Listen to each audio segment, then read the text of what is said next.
Listen to the Vibes. Welcome, everyone, to another episode of Listen to the Vibes. And I'm very happy to welcome LeeAnne Whitaker here, who is a life coach and health coach. We're going to get to know her and have a great conversation. So, LeeAnne, let's kick it off right. Tell us a little bit more about yourself. Well, hello. I am delighted to be here. Thank you so much for having me. My I pleasure. enjoy talking about all things wellness and self-care.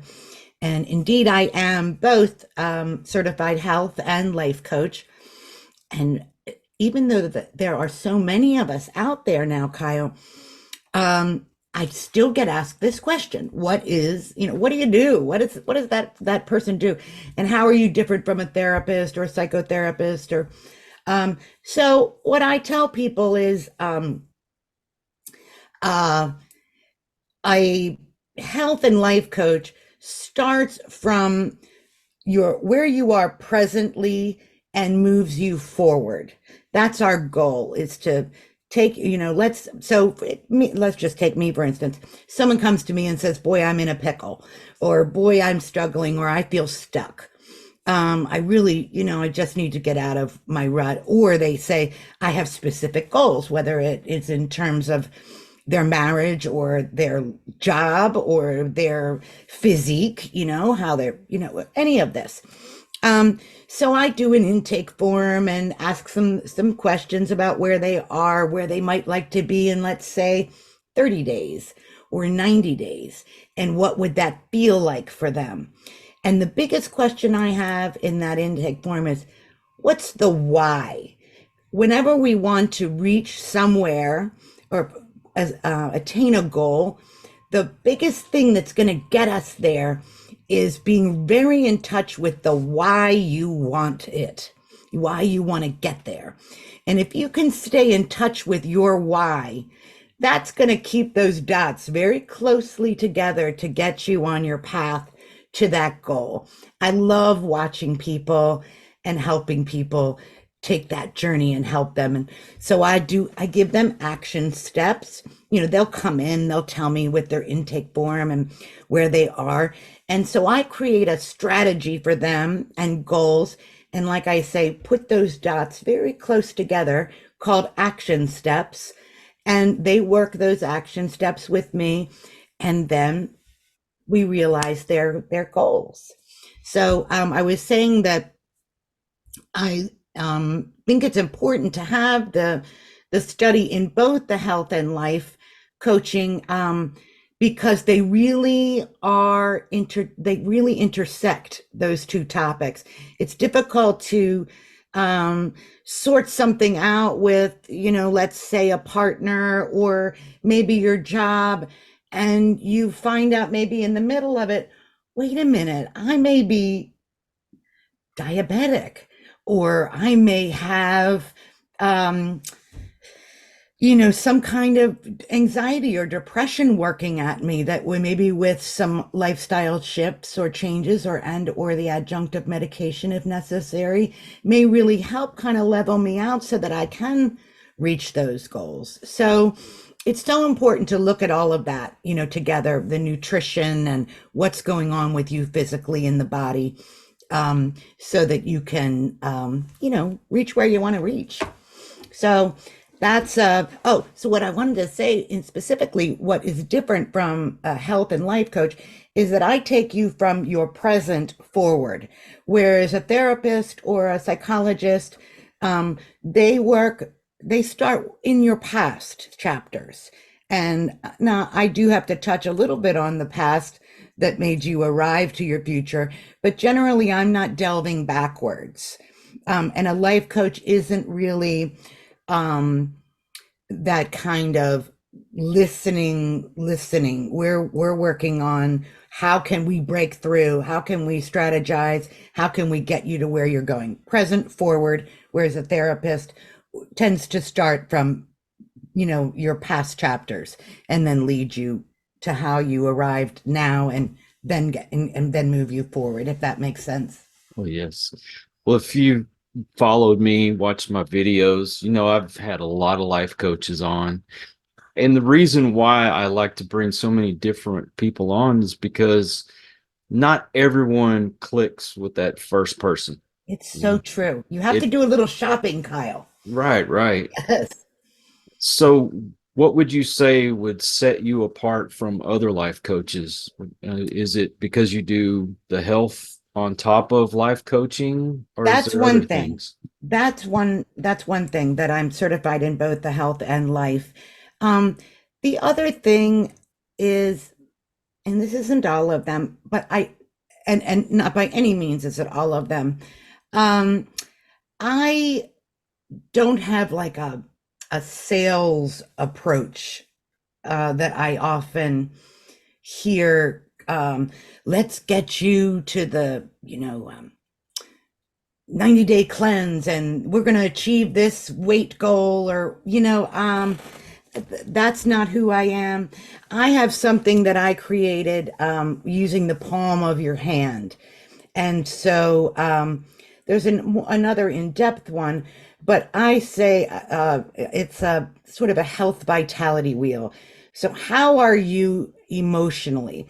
How are you physically? How are you spiritually, financially, sexually? And, these fingers, what they mean to each of us individually. And then I work these fingers, so that it's not one slice of your life. I really want to get into the meat and potatoes in a very enthusiastic way because I'm extremely passionate about my work and helping people. Because I once really could have used my services at one point or another in my own life.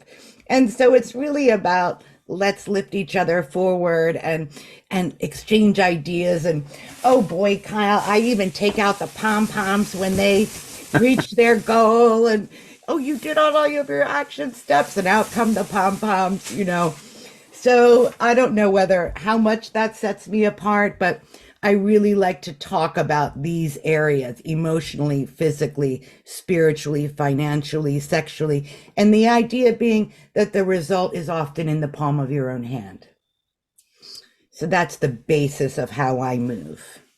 I know when it comes to going to a therapist, they kind of remind you of stuff you already knew, but I guess you've had it in the back of your mind and you don't really think of it in the moment. And once you bring that to light, it's like, I knew that. Why Yes. haven't I been doing that? And it's so true, Kyle. What's very, and then we can get really critical or down on ourselves with precisely what you just said. And um, I think not. I think we shouldn't do that. I think that perhaps maybe because the real understanding is that knowing something and knowing something are very different things. And that instead of being critical, perhaps let's be curious of what's possible for us, or curious about what has taken place with us and how we can shift and move a little bit and reshape to get, out of the funk or out of being stuck and to where we want to go. I think what I enjoy the most is when I've been enlightened to something that I didn't think of before. Yes. Yeah. And visiting all five of these, you could call it the health vitality wheel or the health vitality pizza pie, as long as it's a good for you pizza pie. Visiting these really helps you stay in conscious contact with all of those things. And oh, when this finger clicks, oh, this one clicks, or you see what I mean. Yeah. And they sort of feed off of each other.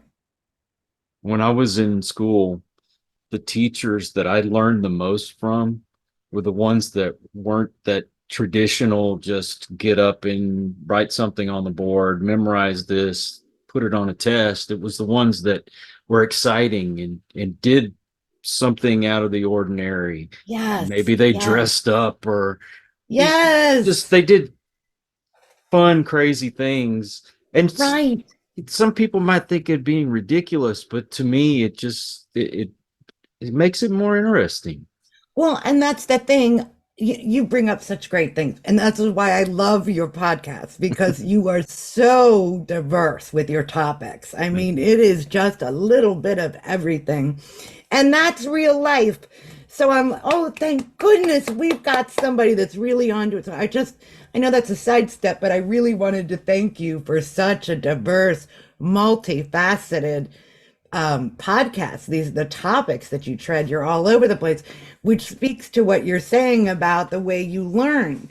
You know, we all learn differently, and there is not just one way. I mean, I may have to get on the floor with somebody, and say, come on now, come here. Let's sit Indian style here. And hey, why don't we go outside and put our feet in the grass? Let's get quiet. And I call it sensory sitting.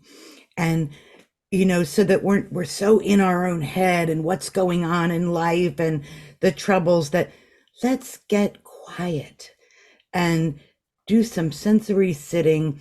And then, so sensory sitting is, let's put our feet, let's get quiet. And what do we hear? What little sounds, what do we smell? Oh, there's a little bird, or is that I hear some rustling in the leaves. Is that a bunny? Is that a squirrel? Get us out of all of the sort of toxic noise into nature, which really we find in a lot of ways our resilience, which is why my coaching practice is actually called Moon Out Loud. Health and life coaching.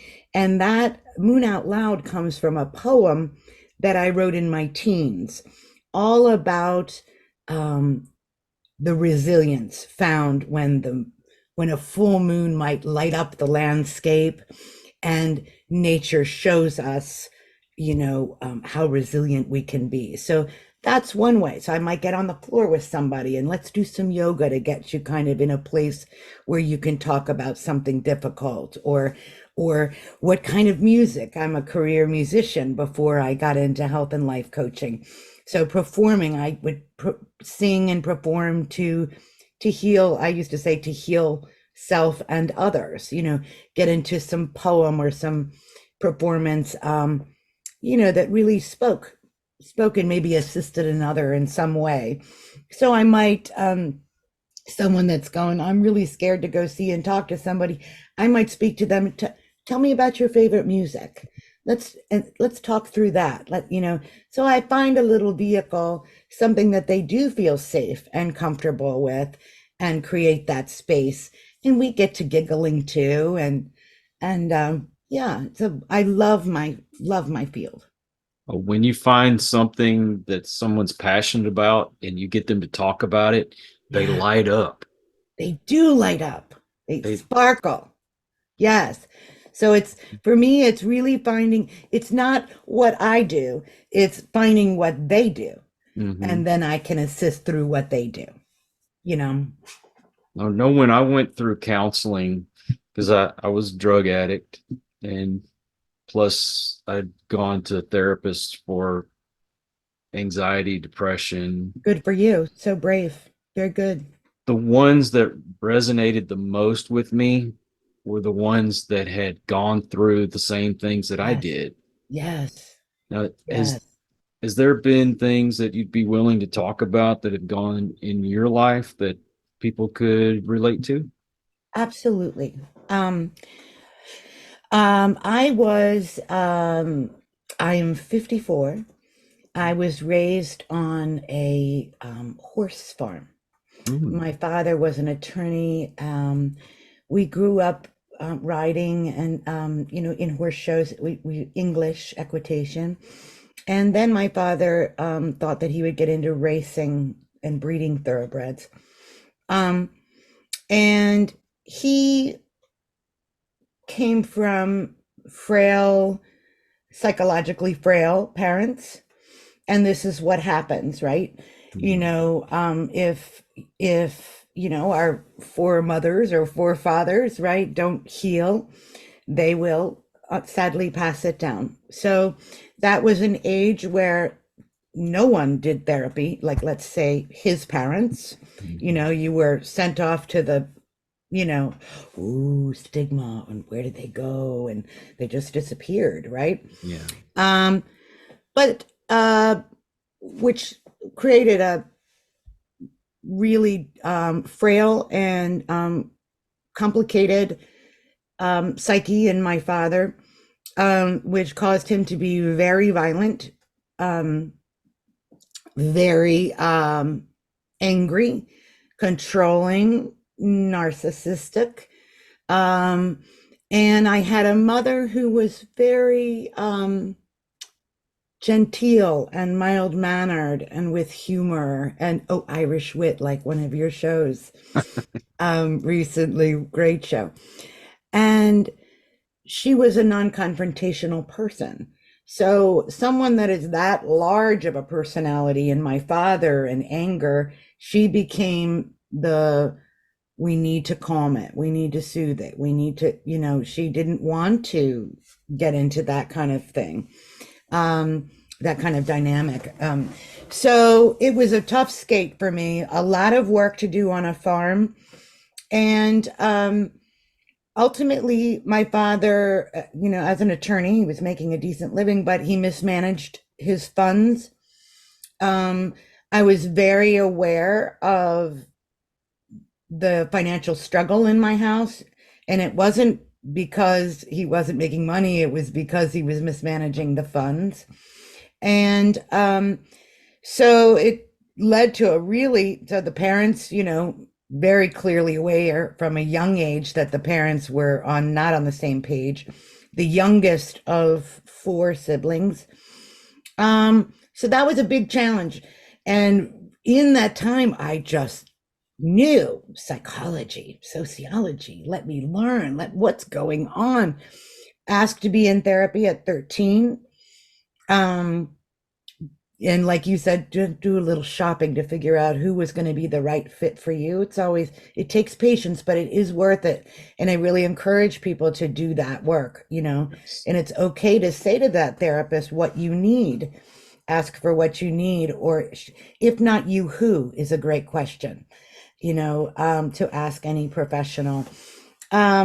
So those were my beginnings. Later in life, I married, I became, I was a musician from my very, very, very late teens, early 20s. I met a fellow that I married, and he got very ill with a very rare type of cancer called adenoid cystic carcinoma. It's a cancer of the salivary glands that unfortunately has no cure. It tracks nerve endings, and although it can sit quietly, doctors consider this an active cancer. So that was really frightening. We had only been married for 3 years, and then the cancer diagnosis. And we were both musicians working together in an acoustic duo, and that, of course, is not the type of job that has benefits and vacation time and all of those things that working for corporate does allow.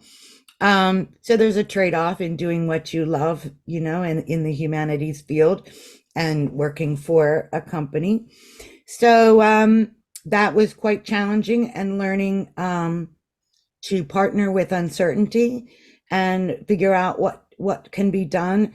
And instead of saying, what don't I have?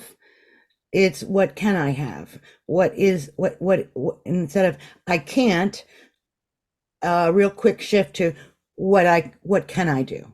What is possible? So and a wonderful Buddhist nun called Pema Chodron, she has many books that are very helpful. Again, Pema Chodron, she's fantastic. I'm sure a lot of your listeners probably know her. So I delved into, Buddhist and calming, and again, the Buddhist with our nature, how they interact with nature, very healing stuff. So then my husband's was not doing so well, and they said, gosh, his white cell count is way too high. something's going on. And so they sent down some tissue that they had removed from him um, to pathology at Johns Hopkins. Thankfully, we're in Maryland with some of the best resources available. Um, and they found out, this guy's got leukemia too. So it was a double whammy of trying to figure out how to do the cancer. So I will say I have been in survival mode much of my life, and then parts where it levels out and I'm able to move with my own goals instead of just my own challenges. Does that make sense? I Oh, suppose. yes, yes. And see, I can relate to some of what you've said. My my father, who had a really great job working for an air conditioning company, he Oh was yeah. doing a lot of work on the side and finally decided to start his own business. And Mm, he could have made the money, but my dad was one of those that I think he didn't have as much confidence in his own abilities. mm, And he also felt bad for people. So he would sometimes do jobs at cost and right. not really charge the Um, labor. And so we were losing a lot of money. I mean, yeah. you think he was going from making what he was to we were barely getting by. And then he had an episode where he tried to end his own life and was in a coma for a while. And the Oh, next thing you know, we're broke. I'm working a job and going to school, trying to make some money so we can keep going. And got family members who are trying to keep the business going, but they didn't know how to work on air conditioners.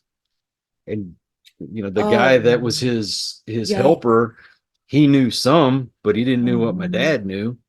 Right. So imagine them trying to keep up with all that, and there's no real money coming in. And there's people that refuse to pay the bill, and Sure. so Oh I my. I, I get where you're coming from. Yeah, you sure That, do. that's why I could sit down and I could talk to you, and you know where I'm coming from, and I would 100%. relate to you. Yes. Yes, 100%. When I was a youngster and I'd hear the folks down the hall, and one murmuring would be much deeper and louder, and then the other one you'd hear, well, and let's just try, the calming mutter, of my Mhm. parents. And so I we had a rooftop attached right there to where my bedroom window, and I would open it up and crawl out there on the roof. Very not a obviously not a scary roof, just a flattish, maybe a little tiny decline, but where it was safe. And we had this 100-year-old plus walnut tree. And I would sit out there with my journal and just write and sketch. You see, so you have to find the things that are going to bring you calm and sense. And Yes. that's where I wrote this poem, The Moon Out Loud, that I was referring to earlier in the show. um but it just brought me such calm and safety. So I also encourage people to really find that thing. Is it sketching? Is it drawing? Is it clay? Is it, I don't care what it is. Is it tinkering in your garage? Stay creative in some way. What are your gifts? I don't know my gifts, LeeAnne. Well, what would someone next to you say your gifts are? If you're feeling a little like, I'm not gonna able to just rattle off my gifts, ask someone that adores you, that sits next to you or in your peer group or something, and find that and work those gifts. I don't care what it is, woodworking, like I say, any of these things, get your hands in there and sort of take a step out of the chaos. So that was what my journaling and sketching was what I did. And really being with, I had a few horses that I especially really bonded with, that I love to cuddle. I have a horse now called Sir Pippin. He's born in Ireland. He stands 17 hands, which is a huge skyscraper of a horse. And He's magnificent. And I take some of my clients that deal with anxiety or depression or just interested in horses. The research with our equine friends is very well documented. So I take them out to see the Grand Sir Pippin, who is a grandson of the great Northern dancer who won the Derby and the Preakness in 1964. And Wow. so Sir Pippin is a wonderful healer. And oh, I just have a great time with him, fussing on him. And he's retired now. He raced in Europe and the States. And his job now is to just be a friend and retire with the honor and dignity that he deserves. So he's a great joy. And then I get to, like I say, share him with others that may be, either anything from I just love a horse to I've just lost a parent, and I'm 60 and I've only known being with my parent, and whatever, or he worked with some kids that were being bullied in school. That's a huge issue, Yes. sadly, and it doesn't have to be. And so I took these two teenage boys out with Sir Pippin, and something beautiful about watching them get a sense of uprightness and sturdiness and using that horse and being able to master, let me get this horse to walk in a circle. And something about them being able to commune with and manage a 1,200-pound animal gave them such huge, oh, I might be able to tend to some snarky kid that keeps giving me a grief in the classroom. So it's Mm-hmm. lovely to see. So it's interesting what you say about, so I have all different methods of meeting people to get them a little nudge up or nudge forward. Oh, and animals are so great with breakthroughs in therapy. It's 100% true. 100% true. That horse he had once a client come who was in a wheelchair and all the bells and buttons and motorized. And I thought, how is Sir Pippin going to manage this wheelchair that's got to come down off of a ramp and now has to act like something out of Star Wars, with fingers and buzzers moving toward him. And, they just know he dropped his head so low for her because she Wow. only had one limb that could move. He dropped his head so low, almost in her lap, so she could touch. And the mother was, I have not seen my child smile like this in years, stuff like that. It's just golden. Wow. So that's why I do what I do. Do you have a website? I do, moonoutloud.com. Mhm. And that tells you a little bit about me and where I come from, what we touched on, and what I do. Oh, and the photos of the Grand Sir Pippin is up there because we call him our team mascot. And yeah, so that's where you can find me. And certainly my email address is up there too.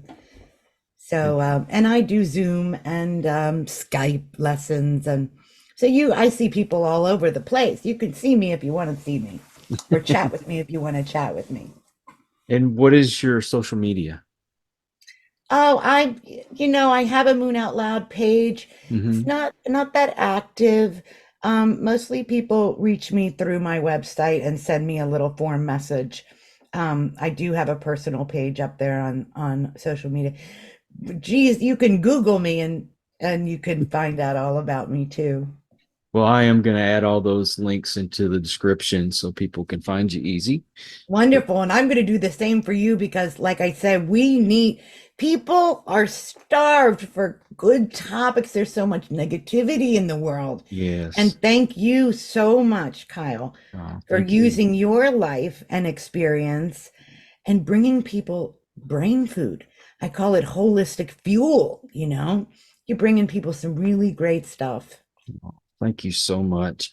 And I also want to thank all you folks out there. If you are new to the channel, I hope you'll come back. Hit that subscribe button for my regulars. You guys are awesome because you make it possible for me to do this. Until the next one, everyone, please take care. Be kind to one another. God bless. For you. And peace. We hope you enjoyed this episode of Listen to the Vibes. You can catch us on Buzzsprout or wherever you listen to your favourite podcasts. And on YouTube. Follow us on Facebook at The Vibes Broadcast Network